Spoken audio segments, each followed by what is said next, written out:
Bonjour, bienvenue à l'École nationale de comptabilité et gestion.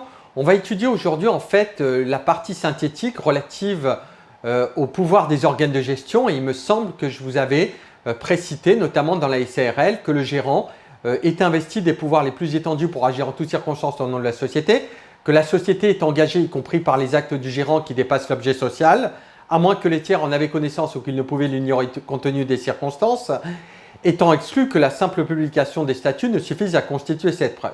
Par ailleurs, il était à noter que les clauses statutaires limitant les pouvoirs du gérant sont inopposables aux tiers, elles ne concernent pas les tiers.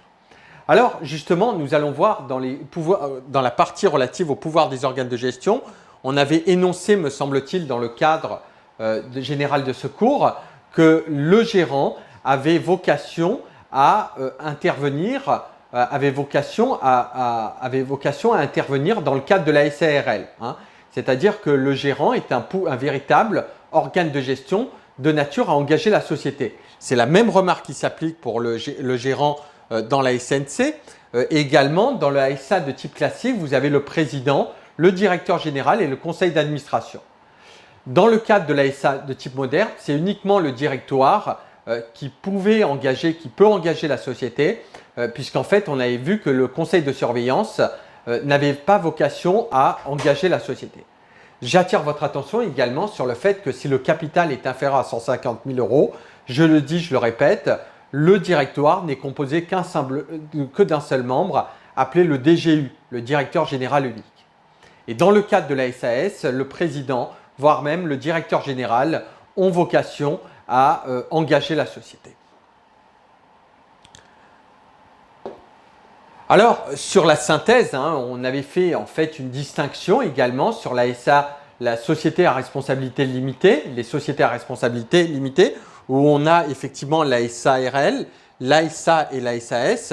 Et dans les sociétés à responsabilité limitée, on a notamment la SNC, voire même la société civile. On avait fait également une synthèse, il faut systématiquement, alors ça c'est important, systématiquement distinguer l'objet social des clauses statutaires. L'objet social, c'est l'activité courante de l'entreprise. Donc on avait vu que dans les sociétés à risque limité, le gérant, le président, le directeur général et le directoire, ainsi que le conseil d'administration, disposent des pouvoirs les plus étendus pour agir en toutes circonstances au nom de la société et que la société est engagée, y compris par les actes des pouvoirs des organes de gestion qui dépassent l'objet social, sauf mauvaise foi de tiers.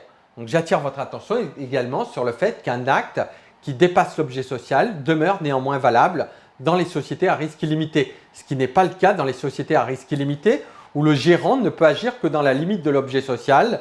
À défaut, l'acte pourra être frappé de nullité.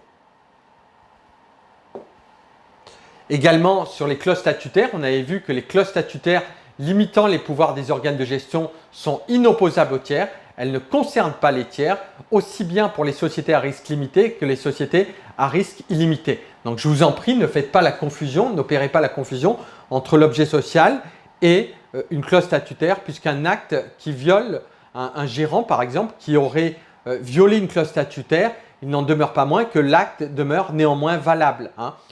Mais que, par exemple, dans les sociétés à risque illimité, le gérant ne peut agir que dans la limite de l'objet social. Donc, ne confondez pas l'objet social des clauses statutaires, puisque dans le cadre des clauses statutaires, dès lors que le gérant aurait outrepassé ses droits et obligations en matière statutaire, l'acte demeure néanmoins valable et on le verra notamment dans le cadre du prochain thème que le gérant pourra voir sa responsabilité engagée eu égard à la violation statutaire qu'il aura effectuée.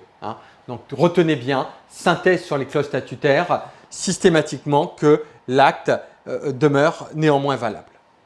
Alors sur une synthèse, donc la société à risque illimité, à responsabilité limitée, l'objet social, le gérant, les pouvoirs des organes de gestion disposent des pouvoirs les plus étendus pour agir en toutes circonstances au nom de la société et la société est engagée, y compris par les actes du gérant qui dépassent l'objet social, sauf mauvaise foi des tiers.